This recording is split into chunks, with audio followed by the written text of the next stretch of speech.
traditional owners of this land, past and present.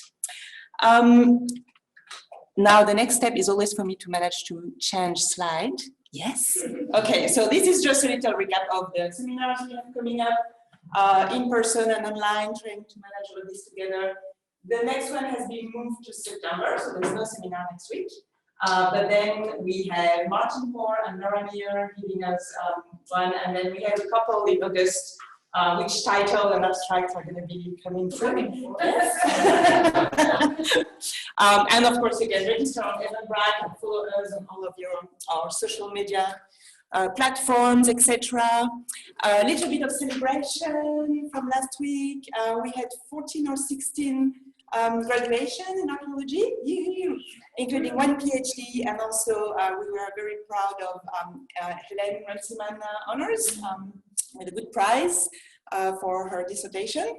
And of course, the big air linkage project led by Joe, which was also granted all the money that's needed to do a lot of work over 5 years with a lot of partners. Less celebration. Of course, we can do all this nice research and teaching only if we are in the university, which is properly supported by the government and management of the different institutions. So I encourage everybody to go and inform themselves on all this restructuration at UWA, sign the petitions, and take part in the protests. No, I don't know if I'm allowed to do that, but I'm doing it anyway, okay? Just a little bit of announcement for the people on Zoom. You are being recorded. We can see everything in there, your face, we can hear you, and we can also record the chats that you're sending, so just be careful, and you might actually also all become YouTube star at the end of the seminar. So just, think about what you're saying and doing. Thank you. And now I can actually introduce the talk today, and you too as well. So today we have a number of guest speakers.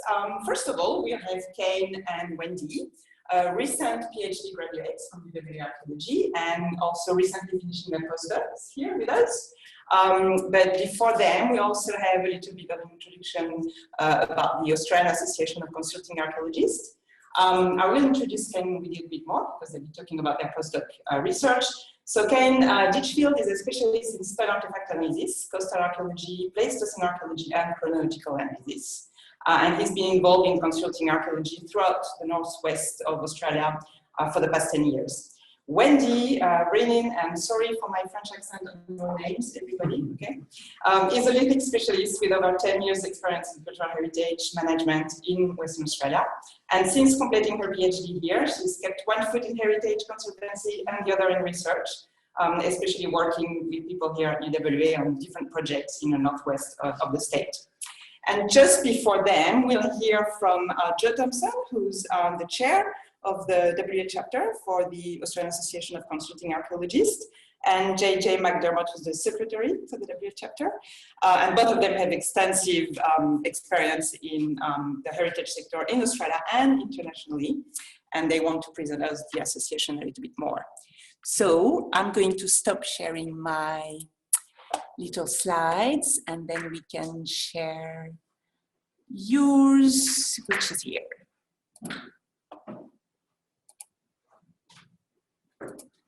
Yep. Thanks.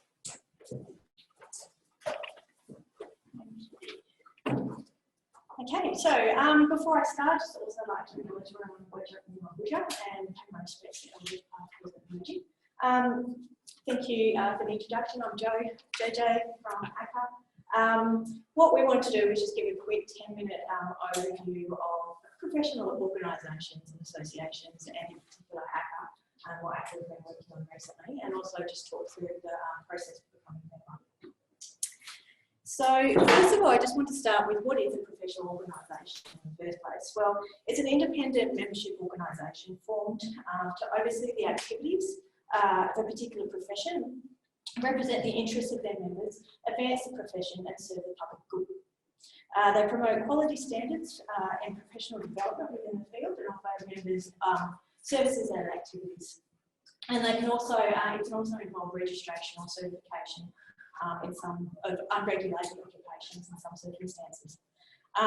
They offer a variety of services such as those that are detailed on the slide, and different organisations will actually offer different services. And there's basically 4 types. There's member benefit organisations, designation granting, certification, and also professional regulatory bodies. And the professional regulatory bodies are at one end of the spectrum, and they do make sure under the law that all the practitioners are defined. And so what is the benefits? Yeah, next one. What are the benefits? There's lots of benefits for being part of a professional association. The ones that stand out for me personally include peer support, mentoring, professional development opportunities and ongoing learning, keeping on top of what's happening across the industry in terms of what's happening at the state level, at national and international level, and being able to actually comment on those as well, have some sort of public comment on them. And also there's the opportunity to build skills that you don't normally, might not get the opportunity to do, to develop in your normal day jobs. And that's from, public speaking to advocacy to media to planning, all sorts of things. But one of the things that I value the most out of being part of a professional organisation is that I get an opportunity to get involved and make a contribution back to my profession as a whole. So AACAI, as you're probably aware, is Australian Association of Consulting Archaeologists. We're both a member benefit as well as a certification professional organisation. So we offer things to benefit our members and for their interest, as well as offering a way to certify practice in archaeology. We're the main representative body for consulting archaeologists across Australia. And AACAI is concerned with a lot of different things, including promoting best practice, training and development, communication about what's happening in cultural heritage management and archaeology, engaging and collaborating with a whole host of other organisations, and PBCs and things like that. And one of the main roles that we've been running with lately is advocacy, particularly on behalf of Aboriginal heritage. So AACAI has a National Executive Committee, and they have also a separate membership committee who assess all membership applications. There are 3 active state chapters, so each state has their own chapter, but there's only really 3 that are quite active at the moment. That's New South Wales and ACT, Victoria and us. We do have affiliations with AAA, as well as other organisations such as ASWA. We've got 172 members in Australia. It's run under a constitution with ethics, a code of ethics, which is good. And they also run the Journal of Australia, the JAGA. Okay, so moving on to WA chapter, where one of the points I want to emphasise is that we are a volunteer organisation. So it means that people who get involved and run this association are doing this in their spare time, after work, after study, after parenting, and that kind of stuff. So we're really grateful for the diligent contributions that people actually make, because it wouldn't run if we didn't have people that didn't want to get involved. So currently we have 35 members and it's growing slowly, which is great. We meet up on a regular basis, so we try and get together and talk over what's been going on, what are the issues that consultants or archaeologists are actually experiencing, come up with plans to deal with them, what's going on in the political world of heritage. And we work quite closely with ASWA, AAA, ICMOS, the Heritage Alliance, Aboriginal Heritage Alliance, Action Alliance, and that's been really productive actually. It's been really good because we can leverage off of each other, and we can also collaborate and integrate and reach a much bigger audience. And we have social events, media presence, we have workshops and training events, and so there's a whole lot of stuff that's going on. But I guess one of the things I did want to raise was that, some of the criticisms about AACAI WA that I've heard recently is that we're just a club and that we don't do anything. And I do want to say that we've been working really hard over the last sort of 3 or 4 years to change that. So we've been working hard to develop the chapter to make it inclusive and promote collegiality, become involved in current policy and legislation developments, and to provide opportunities to assist WA archaeologists to connect and learn. Sorry, just take one step closer to the mic. Okay, thank you.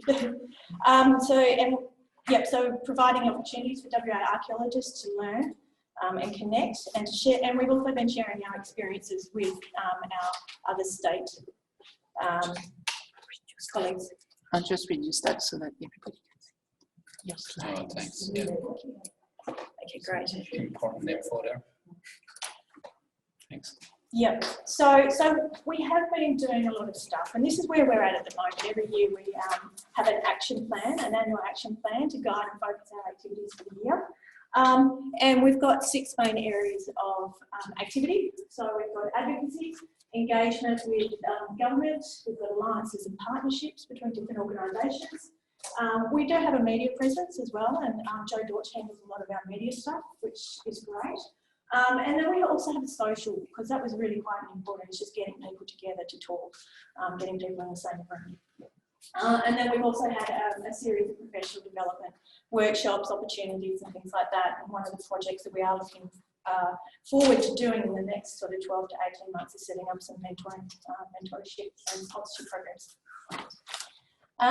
So as you can see, there's a lot of things happening around. Sorry, just two more seconds. A lot of things happening, and there's a lot of areas, different areas for you to get involved in if you want to become a member.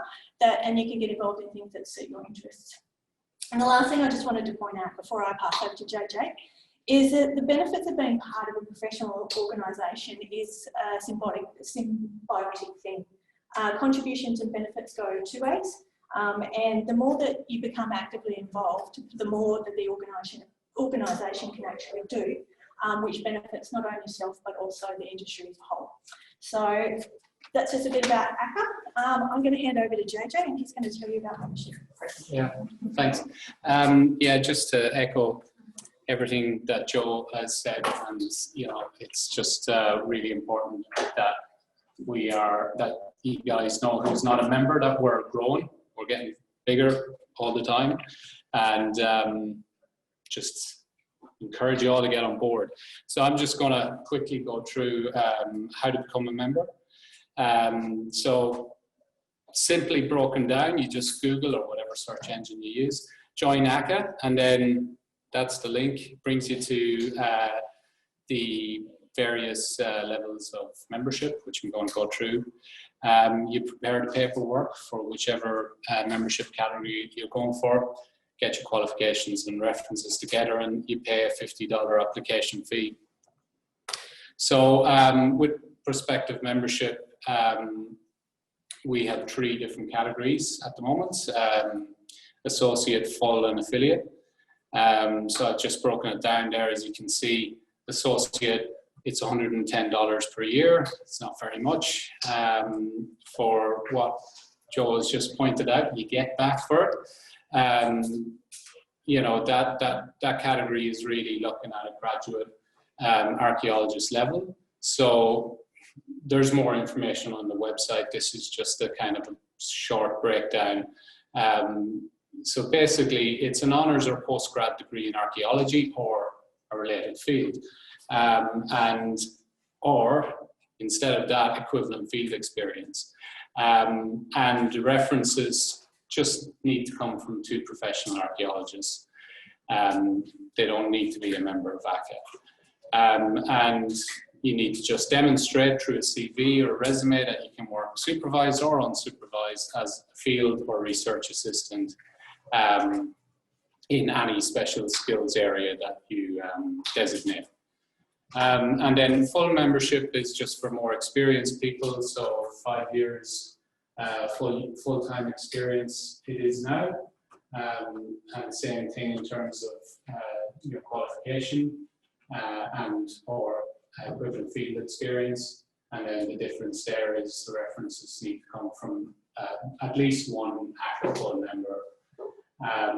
and demonstrated competence in general consultant archaeology and special skills area. So there's a lot more looked at in that membership category. And then with affiliate, it's more looking for people who have a special interest in archaeology, is a professional archaeologist either, and really you just need a recommendation from one AACA full member. So, you know, we're here at UWA. A lot of people who, you know, work in UWA have an interest in archaeology, so you can become a member of AACA. I think a lot of people have kind of come up to me and said they don't qualify for AACA. Well, you probably do if you're an archaeologist, and the website tells you everything that you need to do. And also there's a membership committee who does the assessments on everybody, and everybody is assessed according to what you put in. So even if you're not sure, you can still put in an application. So really that's it. You know, as we've introduced ourselves, Joe is the chair of AACAI WA chapter and I'm the secretary. We are the best people to contact for AACAI WA. Membership, you got Lindley Wallace, who's the current membership secretary. She's got a bit more info if needed, but if you want to come through me and Joe about more information, we can certainly help. And we have the secretariat who works at the national level, Cindy, who's also very helpful with the website and other things. And yeah, we're on, you know, the web, Facebook, LinkedIn, Twitter. We're hip, we're with it, so you know. And I also have an email list that you know, it's kind of a broader heritage practitioners email list that I've collected over time. And if there's anything that I'm sending out, I'll send it out through that list. So if you want to be put on it, just let me know. If you want to be taken off it, just let me know. I think that's it. Exactly. Yeah.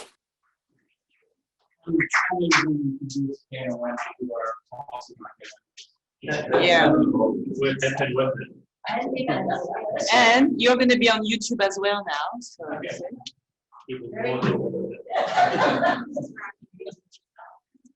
Okay, I just leave that so you can see if people can actually see your face. Okay, that's good. And then stop this one, go to this one. What's that? Yeah, I was just going to put it like that. What's that? More people online. Yes, maybe. You just have to share yourself around. Okay, I'll be like this. Other way. Other way. Yeah, apologies for the people on Zoom. The sound is not the best. We are trying to find better technical material for the microphone, but at the moment we have to work on this. So Kane is going to speak very close to the camera. I'll go like here, and then kind of present like this. That works? That works. All right, cool. We'll see. Right, anyway, so I just wanted to start the presentation by acknowledging that the site discussed in this paper from Kunti, Kurrama, and Pinikura people country, and that the PKKP remain the spiritual and cultural custodians of the land we're talking about today. We also acknowledge and pay our respects to the traditional owners of the country of which this presentation is given.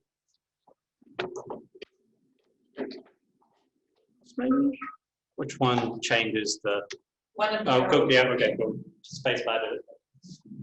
Cool. So today we're going to be talking about archaeological landscape dynamics, a surface scatter pilot study from the inland Pilbara. And I just wanted to emphasize here that it is a pilot study, so we're trialing a lot of kind of new methods which have never really been used together before. So just bear that in mind going forward here. And also just to thank the supporting organisations here, so PKKP, UWA, and Rio Tinto Iron Ore.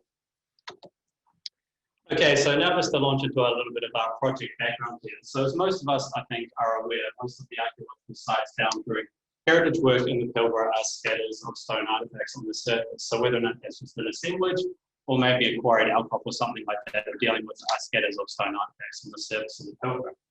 Ultimately, despite the predominance of these sites in the archaeological record, very few of them are published in the published literature. And as a result of that, we know relatively little about Aboriginal occupations of Pilbara, at least how these sites might kind of tell us more about them. And ultimately, these are often only described, salvaged, and then stored in sea containers, where very little published analysis is done on these assemblages.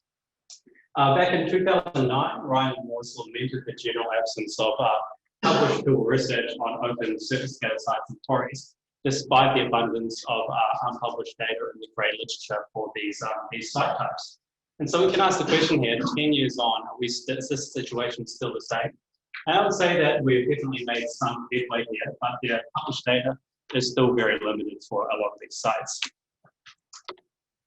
So this provides some context for our aims for this presentation. So our main aim overall is to examine variation between Pilbara surface stone artefact assemblages and to assess whether or not this variation is reflective of wider Aboriginal interaction on a landscape scale. We also have a secondary aim here, and mostly we're going to be talking about the main aim for this presentation. But the secondary aim here is to explore how the results contribute to more robust heritage archaeological significance assessments. And then I guess together these two aims can help us demonstrate whether or not these stone artefact assemblages contained in sea containers all over the Pilbara, how much kind of heritage value do these stone artefact assemblages still contain? And then I guess we can even expand it to the other assemblages which are contained in sea containers all over the Pilbara on different mining tenements. So how are we going to go about achieving these aims? So first we're going to be using a suite of analytical techniques to characterize the variation between these assemblages. I think the key point here is that there's no silver bullet technique that's going to do this. So it's really about using multiple different methods to track the different sources of variation in the stone artefact assemblages, and this will give us a really good baseline for comparative work between the different types of open sites. And also we're going to be accurately identifying rock types through petrology and other geochemical techniques. And ultimately, this will help us establish a petrographic and geochemical baseline for the quarries and artefact scatters in the study.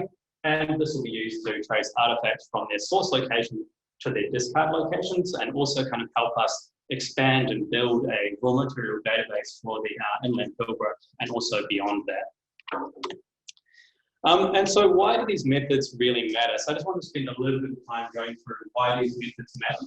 And the first of that is kind of assemblage formation. So there are so many different processes which go into forming a stone artefact assemblage. And sometimes it's hard to see because we just have a static assemblage of artifacts in the ground.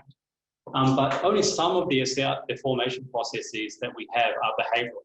Others are non-behavioral, post-depositional raw material factors as well. For example, heat fracture is a major process that post-depositionally modifies a lot of our stone artefact assemblages of the Pilbara. So we need to have controls for that as well if we're actually going to be able to accurately reconstruct human behavior from all the rest of the assemblage noise. Sourcing is also really important for a number of different reasons, and human mobility is the most obvious one here. And so sourcing can offer us a really good quantitative and objective measure for the distance and direction of human movement from source locations to discard locations through the movement of artifact transport.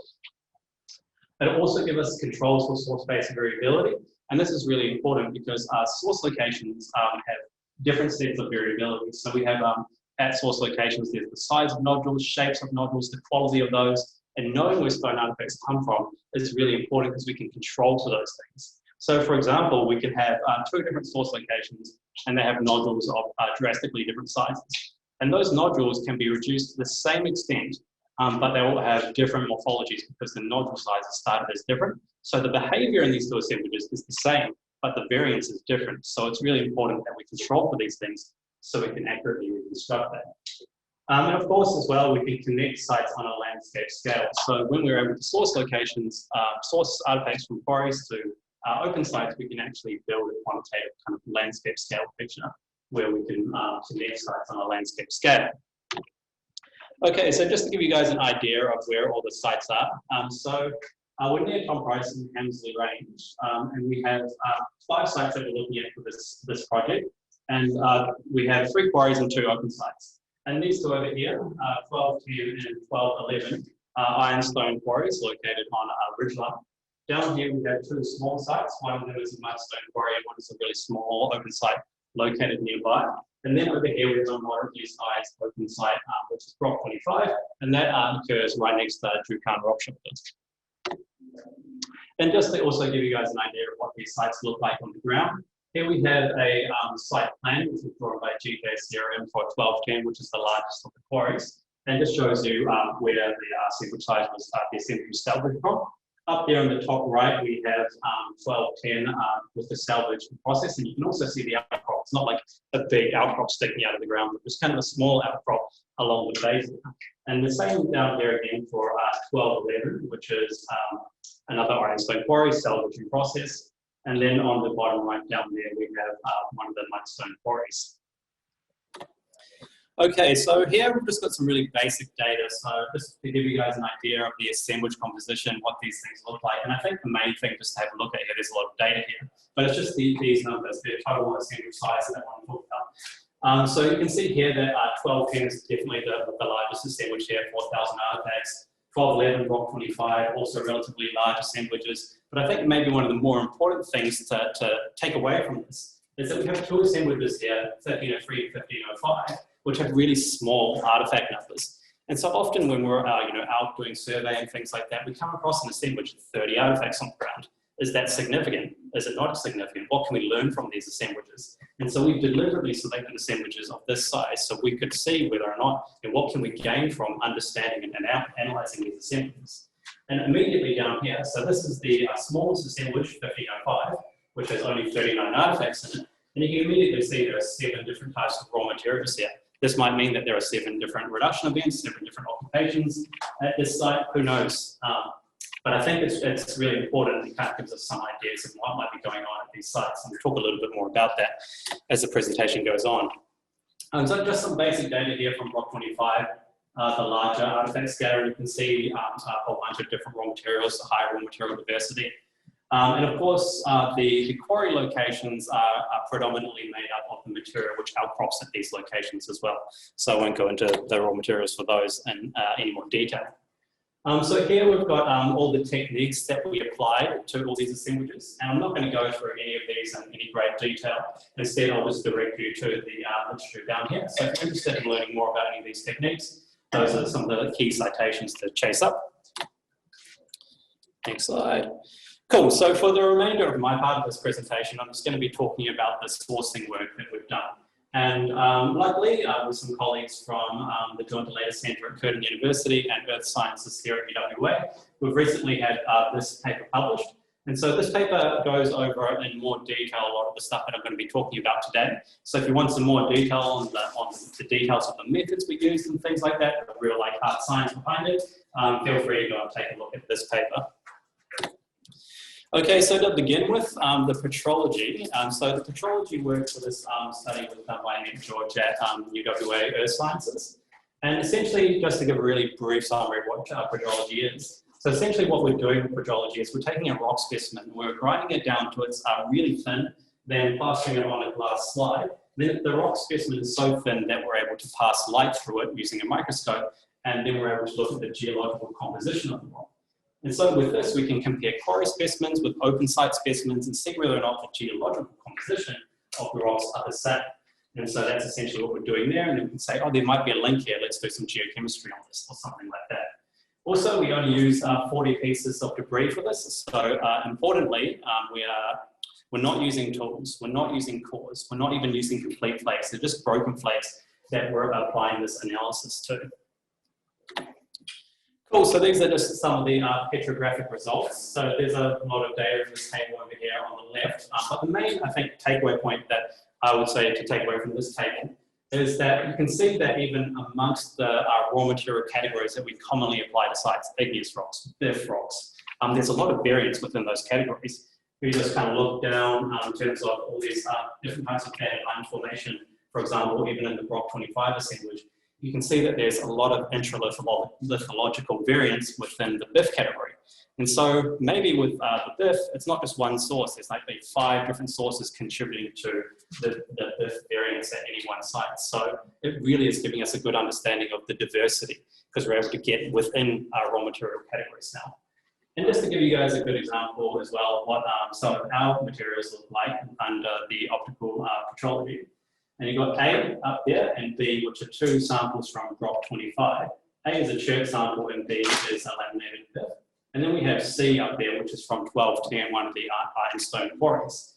And you can see that that's also a laminated pit, and it's very similar to the Rock 25 one, so maybe there are some links there in terms of transport and links between these sites.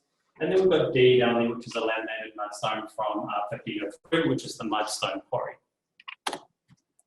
Cool, so now moving on to the geochemistry, and this was done by our colleagues at the John DeLater Centre at Curtin University. And we started by doing some TEMA analysis, and what that is test scan integrated mineral analyzer analysis. And what we're doing with this is we're basically producing geochemical maps of each of the samples. So that's what these are over here, maps of the geochemistry of each of our slides. And this helps us choose where we want to do the laser ablation, the more high-end geochemistry on our samples. It helps us decide, okay, we're interested in capturing variance in this part of the sample, because you can't do laser ablation basically on the entire thing, or at least the types that we were using. Cool, so then just moving on to the next stage. So this is laser ablation inductive decoupled plasma mass spectrometry. So I'm just going to refer to that as laser ablation because it's a bit of a mouthful. And so this is the instrument that we use at the John DeLater Centre, and this is an example of what it looks like on the right there. It's another instrument from the University of Adelaide, but they look very similar. But mostly what I wanted to cover here is why did we choose laser ablation rather than some of the other geochemical techniques like XRF, for example? And that's because in the global sourcing literature, laser ablation has had by far the most success at being able to source silicious sedimentary rocks. XRF is really great for igneous rocks, but we're doing most of the silicious sedimentary ones here, so that's why we went with laser ablation in this case.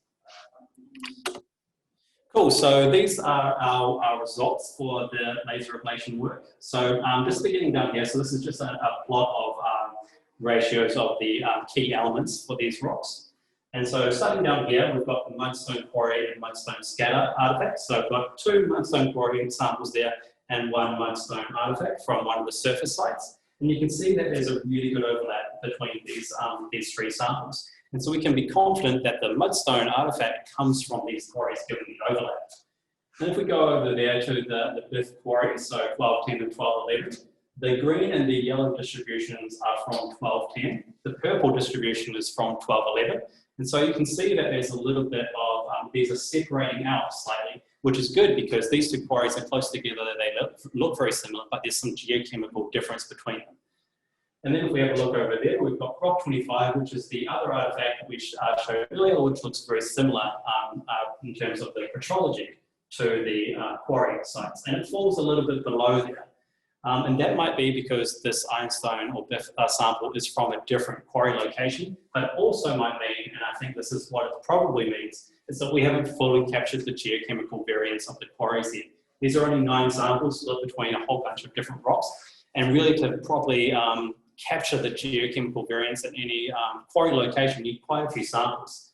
And so I think if we were to get like 10 more samples, this area would fill out, and there would be an overlap between these samples, and we'd be able to say more confidently that that sample comes from these quarries. And then moving over here, we've got two artifacts from Rock 25, both an ironstone and the chert artifact. They don't match with anything. So basically this says that we have artifacts in our sample set that we don't have control source samples for. So we don't know where they're from. But if we do get those control samples, we'll be able to plot those against those in the future. So a lot of this, we've got a lot of future work to do here, I think, and hopefully in the future we'll be able to really fill in the missing areas in this, because it's only 9 samples we really like. Having hundreds would be excellent. Anyway, so this is basically spatially what this looks like with our samples so far. So we've got the one link that we're confident about, and this is no surprise given how close it is. It's this little black arrow down here, and that's 1503 and 1505, the mudstone quarry and the scatter nearby. So we've definitely shown that that comes from that quarry. And then we have these these probable links between all these quarries and Rock 25. And I think when we are able to do more analysis and do more of the geochemistry like I spoke about in the previous slide, these will flesh out more and we can be more confident about these links across the landscape. But you can just see how these techniques can really provide you with these links across the landscape. And then if you throw time into this as well, because it's all spatial, you'll be able to maybe get changes in transport networks over time within something like this. And then the final point here is not only have we produced these spatial maps and been able to show the transport of these artifacts around the landscape, we have a really good idea about raw material diversity now, not only interlithological, but intralithological as well. And so at this point, I'm going to stop babbling about stuff, and I'm going to hand over to Wendy to continue the babble. Cool. All right, so I will finish off here by talking about some of the stone artifact results. And I'm not going to go into a huge amount of deep detail about lithic analyses or number crunching, but I'll more focus on some of the results about transport and what they can tell us about past human behaviour and how this all links in with this other movement and transport work. So going back to our approach for this study, this assemblage formation approach, you can see from this figure here by Dibble et al. 2017 that artefact transport plays a really critical process in affecting assemblage formation over time. We know that artefacts were repeatedly moved in and out of sites through time. So artefact scatters aren't static, but a real dynamic process that changed over time. And artefact transport is also really important because it can tell us a lot about human behaviours like planning strategies and mobile toolkits. So artefact transport is quite challenging to identify.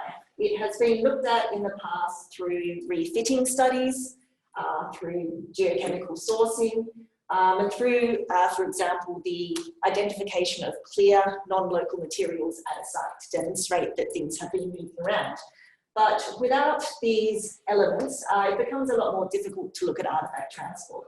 And that is especially the case with many of our artefact scatters in the Pilbara, because we're mainly looking at scatters which comprise the waste or the debris of flaking.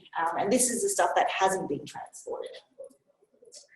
So the methods that we have used here have been used by some other researchers in Australia and overseas, and it comprises a series of methods such as the Cortex and volume ratio and other methods and ratios that allow us to examine what's been left behind at a site, and that tells us about what has been taken away. So for example, with the Cortex and volume ratios, what we're trying to do is use what the current Cortex and volume is in an assemblage to understand what the original Cortex and volume was in an assemblage. And that will allow us to see what has been added or taken away from the assemblage. And through using these methods, we can start to identify the predominant pattern of artefact transport in an assemblage. So, for example, whether people were transporting predominantly cores or cortical flakes, or maybe non-cortical flakes from partially cortical cores, etc.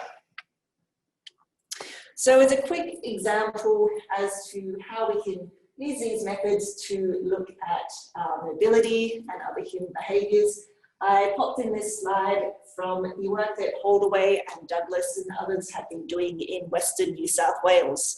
So they applied the Cortex ratio with a series of other techniques. Basically, to summarise, they found a big lack of Cortex in their assemblage, and together with other elements, they concluded that people were deliberately seeking large cortical flakes for use elsewhere in the landscape. And that told them that there was an extensive transport of these large cortical flakes away from this production area to use in other places in the landscape. So going back to our 5 stone artefact scatters, we tried to apply these techniques, specifically the Cortex and volume ratio, but ran into an issue pretty quick. And this process is quite common in the Pilbara, heat fracture. So we had an issue with our 2 ironstone quarries, 1210 and 1211, because a significant proportion of the assemblage was affected post-depositionally by heat fracture. And you can see by this table of the core assemblage for both sites that core fragments make up most of the assemblage. And that's because most of the core fragments have been post-depositionally heat fractured, so the cores aren't complete. And this makes it really difficult to try and understand transport and apply ratios like the Cortex and volume ratio, because we don't actually know how many cores were originally at the site. So we eventually came up with another method to assess whether cortex and volume and other elements were missing from these assemblages.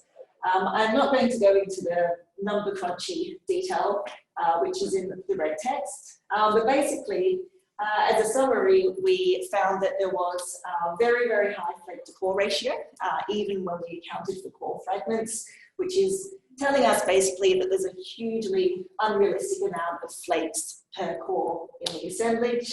And there's also large volume missing from the assemblage.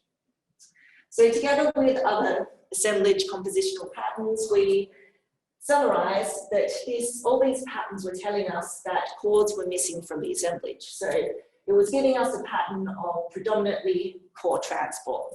And this is what we generally expect from quarries, whereas they are the sources for materials, people nap cores and then remove them and take them to other places in the landscape.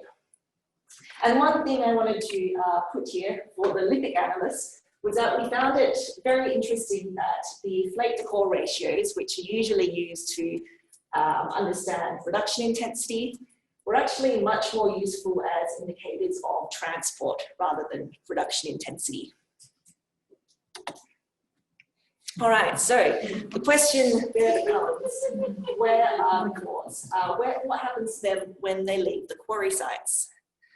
And to help answer that question, we can go to our two artefact scatter sites, so Brock 25 and the Mudstone artefact scatter. Our analysis, including the cortex and volume ratios and other compositional patterns, showed that the cores discarded at these artefact scatters were very different to what's happening at the quarries. So you can see from these images here that most of the cores discarded at these artefact scatters are very small.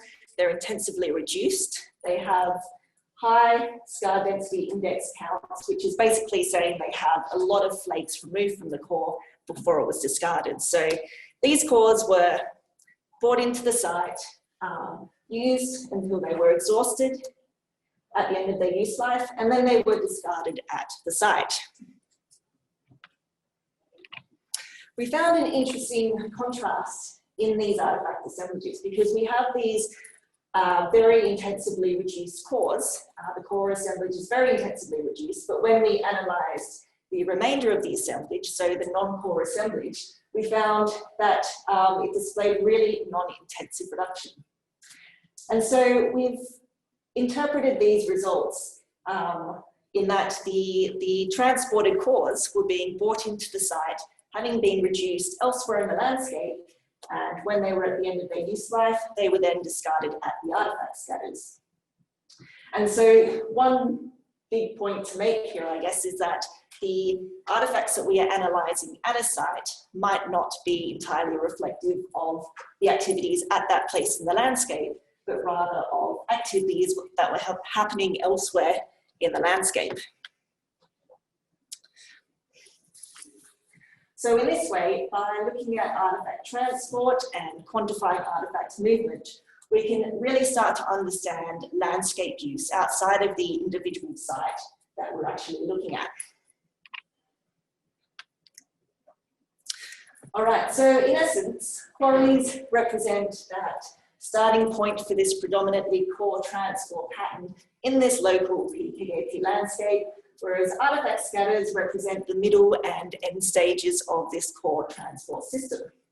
And that tells us that Aboriginal people in the past in this area were effectively manipulating these abundant toolstone resources by provisioning themselves and the places they visited with cores. And Steve Kern and other lithic analysts have talked a lot about the efficiency of cores in mobile toolkits. They generally have little excess transport weight once they're prepared, and they produce very efficient small flakes. So they're handy to have because you can produce flakes on hand when required. This core transport pattern that we found in these artefact assemblages, Kane and myself have also found in other places in the northwest, including in rock shelters. So, for example, some of the work that I've done in the inland Pilbara, in rock shelters through the Pleistocene and Holocene, have found that cores have been transported into these sites, reduced somewhat on site, and then transported away. So we've really got very limited core discard in these rock shelters. And Kane has also found a really similar pattern in the coastal Carnarvon region, both through the Pleistocene and Holocene. So we're getting quite a different transport pattern that researchers have found in other parts of Australia. So to finish up with some conclusions, we can see from the stone artefact analysis, from the transport results, that cores were clearly a key part of people's mobile toolkits in the past. Wanted to emphasise here that this isn't to say that flakes and tools were not part of the mobile toolkit, because they very likely were, but that the pattern of core transport overshadows the smaller patterns of flake and tool transport. And regardless of the size of each site, whether it's got thousands of artefacts or 20 or 40 artefacts, each site is an independent product which was formed by all of these different processes over time. So each site is unique and can give us unique information about that wider landscape use. So this pilot study has effectively linked these sites within a bigger system of landscape use. And it's really the series of methods and techniques that we've applied here that has really allowed us to unlock this variation between these assemblages. And so from the geochemical sourcing has allowed us to objectively mark the movement of stone from one place to another. And then we have the stone artefact analysis, which has allowed us to start to understand what type of artefacts people were choosing to transport around the landscape. And in terms of the significance of these places, we wanted to emphasise the point that in determining significance of stone artefact sites, the significance doesn't just come from their content, for example, number of tools, raw material diversity, etc., or how disturbed or intact they are, but also from these types of processes that have modified them through time. And we can now really start to pull apart these processes by applying these techniques. In terms of future directions, we are currently pulling together more data to expand this study. One thing we really want to do is continue to push the value of these sea container assemblages. Just because they've been collected and removed from country doesn't mean that they have no research value for understanding human behaviour. As Kane mentioned before, one really critical thing from this pilot study is expanding our database of artefact and quarry specimens. And this is, I think, especially important for quarry sites because we've got single outcrops, but there is some geochemical variability. So we really need to increase sample sizes to lock down on that variability to be able to really start to connect places in the landscape. All right, that is it. I'd just like to acknowledge again the TKAP and Heather Gills, Rio Tinto, Curtin University, CSIRO and UWA. Cheers.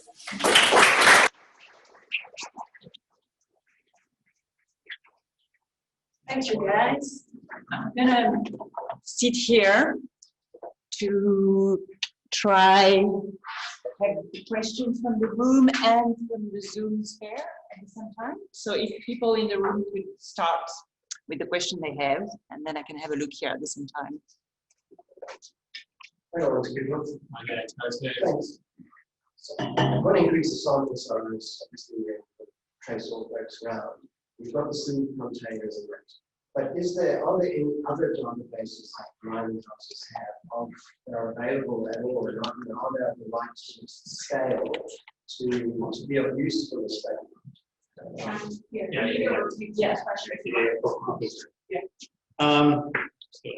Yes, GSWA has a really good geochemistry database. And I think that has laser ablation and XRF of a variety. It's mostly focused on geological formations, so it's not necessarily on quarry sites per se. And so I think that's a really good resource, and it would be good to compare the quarries within the formation with those signals.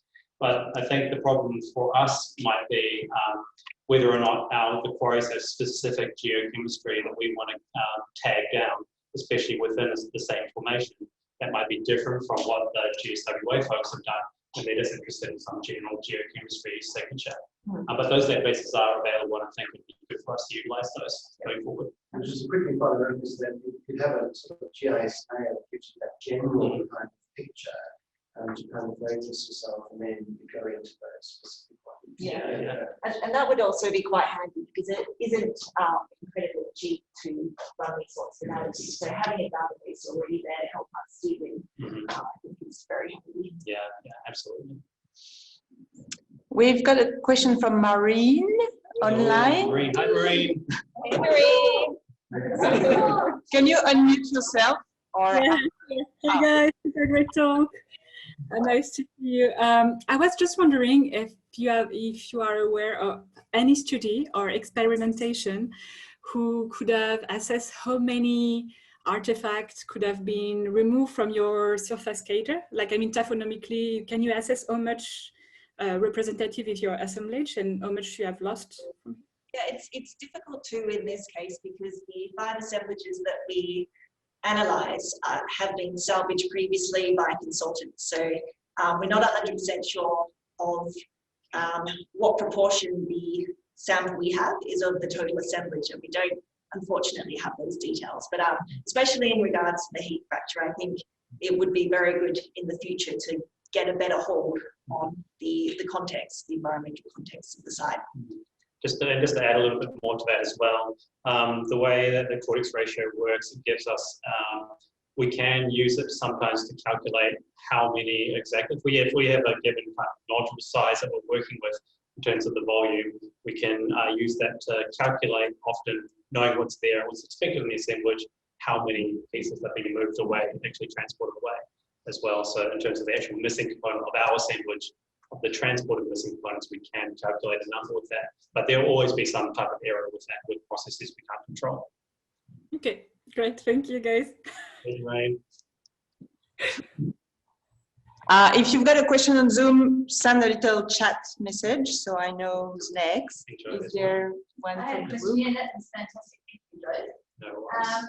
I'm really interested in the variability that you're getting in your samples, just even in individual artifacts. And I noticed the one that you did for the laser ablation, you had your uranium thorium ratio on the x-axis.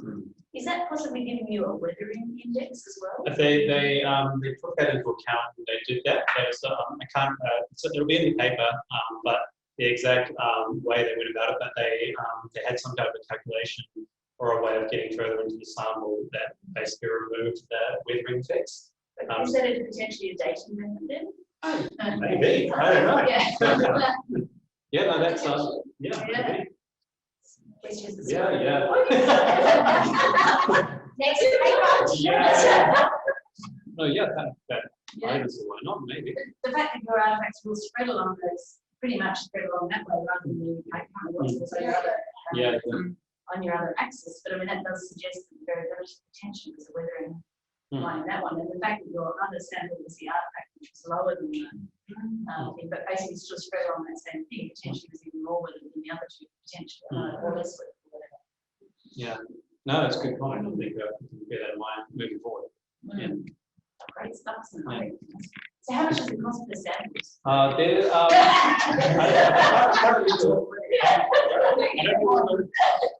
don't know whether or not it's old news now, but at least when we did this analysis, there's an arrangement between Kurrama and UWA where basically we only pay a third of the overall cost for the laser ablation. But I think there was a problem, like that was maybe becoming too expensive to do that. They may have up the rates or changed or something like that. So because we do legislation here with the NCA. yeah. I think it costs, from memory, $6,000 for the 9 samples, laser ablation and timber altogether. Yeah. Which was a Yeah, and then the lab time as well of the Not cheap, right? no, not cheap, not cheap. I like to see vibration. Yeah. Oh, Yeah. yeah, So we just need to get our own reservation unit. We do. Lab or something like that. You know, technician, right. Any other question online or in the room? Peter? Yeah, thanks very much. That's great. You mentioned passing with a different pattern of core transport compared to the rest of Australia. I can't leave that comment alone. Did you unpack or explore? You might be that kind of difference. I would just start off by saying I think the methods that we're using might have influenced that. I know the Hallway and colleagues study, they haven't yet applied the volume ratio. They have, but it's slightly different. Yeah. So I think, the methods may affect that slightly. But yeah. But do you think also being in a tool stowage environment, you get different patterns to areas where you have to be transporting more of the material? Yeah, and I think it's also to do with what people are planning to do off-site as well, because you're getting places like, when you're transporting something away from the site, it's, I guess, about where you're going, what you anticipate seeing and doing. For example, if you are, if you're taking a core with you and you're really interested in like hunting prey immediately, it's like you see something, you need to get it. You can't be like, oh, wait there, kangaroos and make flakes, whereas like that's where you take transport flakes and things like that with you, so that you can utilize them immediately, so there's less risk involved. And we think with cores, the resource base is maybe more predictable and things like that. You're right, it's like, okay, anticipate being able to use these things here and there. Cores are really versatile, you can make it when you need it, and there's just more time to be able to, I guess, do that as well. Do you want to do that? Yeah, I was going to say it is really interesting because the Pilbara is known as being abundant in terms of raw material resources. So it's interesting in that this sort of popular notion of very opportunistic stone use is not the case here. We were very carefully anticipating each use and transporting and carrying course around the landscape. So despite edible materials in a lot of areas, people still preparing themselves. Yeah, maybe as well, just building on that a little bit more. It's like there's raw materials everywhere and they're relatively good quality. Maybe when there's just so many raw materials everywhere, you really notice the differences between the good ones and the ones that aren't as good, even though they're all good on a single scale, but I'm sure every people pass on this church is the best. Because you're implying in bioregion, just let it fall through the building in similar places. Yeah. That's what counts. I think it's good in terms of just understanding the selections of things that people are doing, the selections people are making of stuff to move is really important. And often as well, I think sometimes we can make the mistake of going to a quarry site and saying, oh, this is all the stuff that's left here, this is what people are making, this is what people are interested in. But really it's the things that are missing are what people are actually interested in. Rather than, so sometimes we might go to, for example, a blade quarry and find lots of blades all on the ground. Why are the blades still there? And what's actually missing from the quarry? Is it also blades? Or, we haven't found the answer to that question now. Thanks, Joe. Bye, Joe. Explore it further, especially in the site context. We've only got 5 sites here, 2 corridors in this scale. So we really want to expand this on a wide scale. Yes, it's great for that comparative basis as well as a little centric coastal edge. So there's a question about that I was also going to ask you then. What are artifact scatters then? When do they represent in terms of, what type of site are they? Are they like just big rubbish bin basically, or you know what I mean?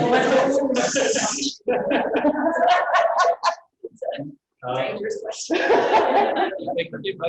guess to give like the stereotypical answer to the questions like artifact scatters, like the scatters of artifacts on the ground at a time average. So essentially different processes, different the behaviors which would happen on site don't necessarily have to be always the same. They're just an accumulation of artifacts from different occupation events over a long period of time in a particular location. And that time averaging includes post-settlement processes which have operated on the assemblage after human occupation as well.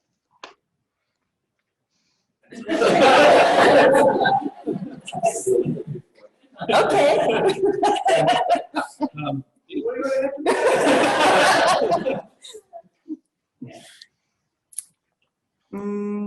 Yeah, well, it's Marine who keeps, writing about this. So they were like occupation sites. I guess, the question is, why would people go to these areas? Then why would they come back there? Yeah. I guess it depends. Quarries are pretty self-explanatory in terms of being a raw material source. I mean, we all know from doing consulting work in the Pilbara, we find artefact scatters everywhere. So there might have been resources in the past, like snakewood or hardwoods that people specifically went to a place for. There's also all these non-tangible reasons as to why people went to a place. Potentially cultural reasons, the connections with other groups. I know in my experience, there's artefact scatters in the strangest places. So clearly, these scatters near watercourses and creek lines, people were following those resources there, but it's difficult to account for all of these different drivers, really. Yeah, that's interesting. Yeah. And I guess the other thing that is stone artifacts just represent such a small component of people's toolkit and of the items people use. So we're only looking at a tiny, tiny component. Cool. Thank you. Yes? No? Okay, I think we're good with other questions. Sorry everybody again on Zoom for the terrible sound. We'll try to work on that for next time. And thank you for joining anyway. Thank you people for coming in the room. Pleasure. Thanks for having us. Okay, I will stop this thing now. Bye. Bye.